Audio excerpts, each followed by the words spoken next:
So hello everyone and a very good evening to all of you. In this video, I'm here to update you something very important change in NMTC Stage 1 2025.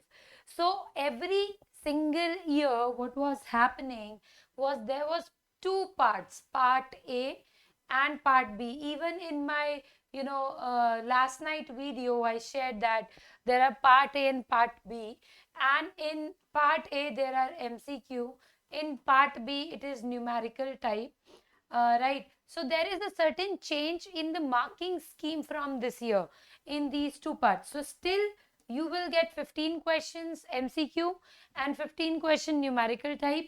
In this you will get options, in this you have to write answers, but the marking scheme earlier was +1 for correct answer and -1/2 for wrong answer. And in this earlier it was +1 for right answer and -1/4 for wrong answer. This was the old marking scheme, right? But from this year, this got changed and it is now basically -1/2 again, -1/2 for wrong answer. So it is clearly that in every single question, whether it is primary, sub-junior, junior or inter, for every question you are going to get +1 marks, and for every wrong answer you will be getting -1/2. So in this video I would like to tell you about some things which you should take care of while writing the response sheet, because I got a lot of queries from the last video. So accordingly I'm going to help you out. Okay, so first thing is this only, that this is the major update in the examination, that MCQ and numerical, for each correct answer +1, for each wrong answer -1/2. Now something very important I would like to tell you, that in MCQ you are going to have these square kind of bubbles, like this is question number 1, and for example you fill this question number 1 with this, that this A is the correct answer, this is for A B C D, right? If you fill two answers by mistake, for example for question 2 you want to fill C, but by mistake you filled in one only, right? So you will get -1/2 marks for this. This will be considered wrong. So if you by mistake fill the two answers of each question, you will get negative marking. So make sure that you are filling only one bubble in one question. Cross check your bubbling at the end and correct the correction. One error is this, that you should not fill two answers for a question. Similarly, in numerical type, if you write like 5 or 6, means you think that the question's answer will be 5 or 6, you will get, this will be considered wrong. You will again get negative marking for the same. So obviously you are solving a question, the question is asking only one answer from you, right? So if you will not attempt, if the answer is left blank, you will get 0.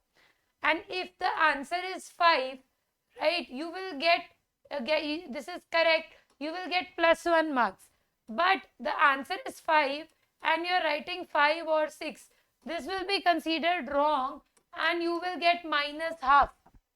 So though you have written the correct answer, 5 is there in your answer, but you have mentioned two answers, so that is that will be considered wrong only, because you are in doubt that what is the answer, you don't know it, you're just guessing that it can be either 5 or 6, so you'll get negative marking for that. So basically for not attempting the answer you'll get 0, for correct answer you'll get positive, and any other answer than correct answer you will get negative marking, right? So I think you are clear, I'm clear with this concept as well. One more problem which you might see is that in the paper there is a possibility that you will get a question bonus. The question is wrong, but during the paper you will not be able to analyze that the question is wrong, right? So that you will, when you finish the paper, when the answer key will come, you'll discuss, then at that point of time after the exam you'll get to know that this is the bonus question. Now the bonus question, everyone will get marks for that, right? So what I suggest you that in bonus question, if a question is bonus, everyone is getting marks.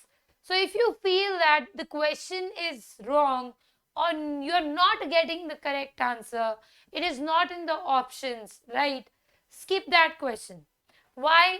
If that should be, gut. Don't take calculative risk in those MCQs which you are quite sure, 80% sure that the question is wrong. Why? Because if the question is wrong, everyone will get bonus. So don't waste time on that. For example, in case the question was correct, you considered it wrong and mentioned any ABCD, right? You will get negative marking for that. So the point is, I suggest that if you feel the question is wrong and you're pretty sure that it is wrong, you will get bonus. Everyone will get bonus for that question. Okay, so don't waste time. Don't spend a lot of time, more than required time, on a question which you think is not appropriate, data is not mentioned properly or like that. If you want to take calculative risk in the paper, take calculative risk on in those questions you think that the question is right, you're not able to solve, or you're getting near about answer, approximate answer, you have an idea that the answer will be near about this range. You can do calculative risk in that, but you are pretty sure the figure is wrong or the question is wrong or data is insufficient. In that case, skip it. Everyone will get bonus, and don't spend your whole time in proving the question wrong. Leave that, you'll get bonus for that. Okay, now just suppose that one more case can happen, that you solved a question and there are four options, right, in MCQ, and you feel that B is also correct, C is also correct, but it is a single correct, right? And you feel that the question is correct, but there are two answers possible, which is not in the pattern. It should be single correct, but you think that there are two answers, so you just fill only one answer. You just fill in the bubble only one. For example, you think that B and C is the correct answer. Now according to you, the most appropriate answer, just fill it. You fill B, that B is the correct answer. Don't fill B and C together. See, if there are two correct answers in the question, you will get marks for both. If you will take B, you will get marks. If you will take C, you will get marks. Don't take risk for B and C. For example, in case you think the answers are two, but there is only one answer, so you'll get negative marking for this if you will fill two bubbles, right? So just better fill only one answer, right? In this case, if there are two answers, still you will get marks because you filled B and B is one of the answers. So every student who will fill B also or C, they will get marks. Students who filled B, they will get marks. Student who filled C, they will also get marks. But don't take risk in filling both. Understood? Just fill one, either of them, either B or C, whatever the correct answers you feel. Just fill the most appropriate and accurate answer. Okay, don't go for both. So in cases, if there are multiple answers, they will consider all the answers. Same in the numerical type. For example, there are two answers, 5 and 6. You think there are two possible answers, 5 or 6. Mention 5 or 6, one answer. You will get marks for 5 also, you will get marks for 6 also, because only one answer is possible. It is not mentioned that there will be two possible answers.